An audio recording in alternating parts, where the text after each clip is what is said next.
అందరికీ నమస్కారం. నా పేరు షేక్ హుమైన్ బాషా. ఈ వీడియో తీయడానికి కారణం, వాలంటీర్లు ఎమ్మెల్సీ ఎలక్షన్లో నిలబడ్డారు. మా సోదరుడు, మా సోదరిమణి. దాని మీద కొన్ని సందేహాలు ఉన్నాయి, వాళ్ళని ప్రశ్నిస్తున్నాను. ఒకవైపు గుంటూరు, విజయవాడ నుంచి మమతా గారు, ఉభయ గోదావరి జిల్లా నుంచి శివగణేష్. సూటిగా సుత్తి లేకుండా కొన్ని ప్రశ్నలకు సమాధానం చెప్తాను, అడుగుతున్నాను, వాళ్ళు సమాధానం చెప్పాలా ఈ వీడియో ద్వారా. వాలంటీర్లు నిలబడ్డాము, సపోర్ట్ చేయండి, మాకు మద్దతు ఇవ్వండి అని చెప్పారు.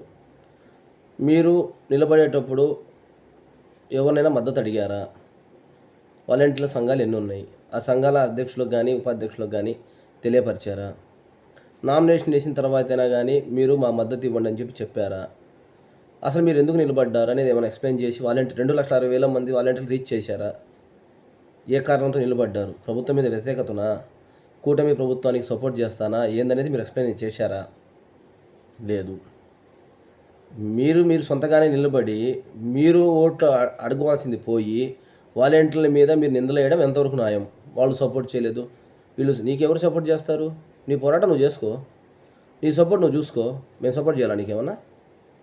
లేదు కదా. మేమేమైనా సపోర్ట్ చేస్తామని మీకు రాసిచ్చామా? మేము రాసిచ్చామా సపోర్ట్ చేస్తామని? మీకేమన్నా మేమైనా మీకు బాకీలు ఉన్నామా? సంతకాలు పెట్టొచ్చామంది ఏమన్నా?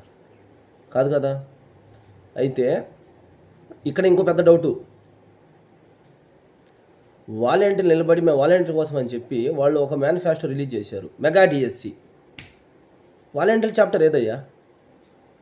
మమతా గారు, శివగణేష్ గారు వాలంటీర్ గురించి ఏది 10వ కాలంలో పడేశారు.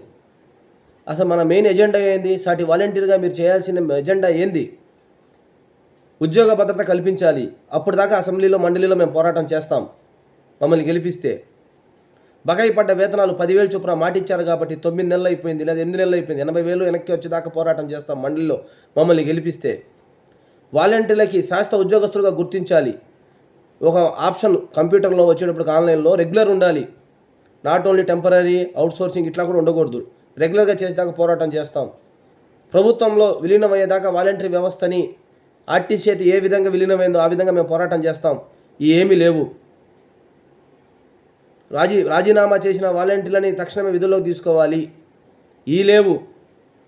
అసలు ఏది లేకుండా ఎక్కడో 8వ కాలంలో 9వ కాలంలో వాలంటీర్ల గురించి పెట్టారే. ఎవరు ద్రోహులు వాలంటీర్లని? మీరు ద్రోహులా? మేము ద్రోహులమా? మెగా డిఎస్సితో మీకేం పని? ముందు వాలంటీర్ గురించి పెట్టి, అది మన తల్లి కాబట్టి, మన తండ్రి కాబట్టి వ్యవస్థ, అందులో మీరు వాలంటీర్ కాబట్టి దాని గురించి పెట్టాలా.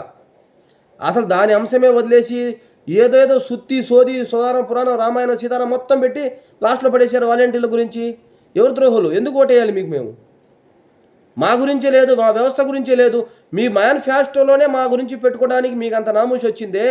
మీరు మండలిలో మా గురించి ఏం మాట్లాడతారు? నిజమైన రాజకీయ నాయకులు అనిపించారు మీరు, వాలంటీర్లు కాదు. రాజకీయ నాయకులు ఏ విధంగా అయితే చేస్తారో ఆ విధంగా చేశారు మీరు. అసలు విశ్వరూపం బయటకు వచ్చేసింది. తెర ముందు ఒకటి, తెర వెనక ఒకటి. మీ విశ్వరూపం బయటకు వచ్చేసింది. మిమ్మల్ని ఎవరు నమ్మేటట్లేరు, మీకు ఎవరు ఓటేయరు. ఎందుకు ఓటేయాలా? వాలంటీర్ గురించి ప్రస్తావించకుండా 10వ కాలంలో పడేసిన వాళ్ళు మీరు మా గురించి మండలిలో మాట్లాడతారు. మేము నమ్మాలా? మీరు అసలు ఇప్పుడు దాకా చేసిన పోరాటాలు మీ వ్యక్తిగతంగా రాజకీయ లాభం కోసం చేసినయే. ఇక్కడ తేట తెల్లమైపోయింది మీరిద్దరు.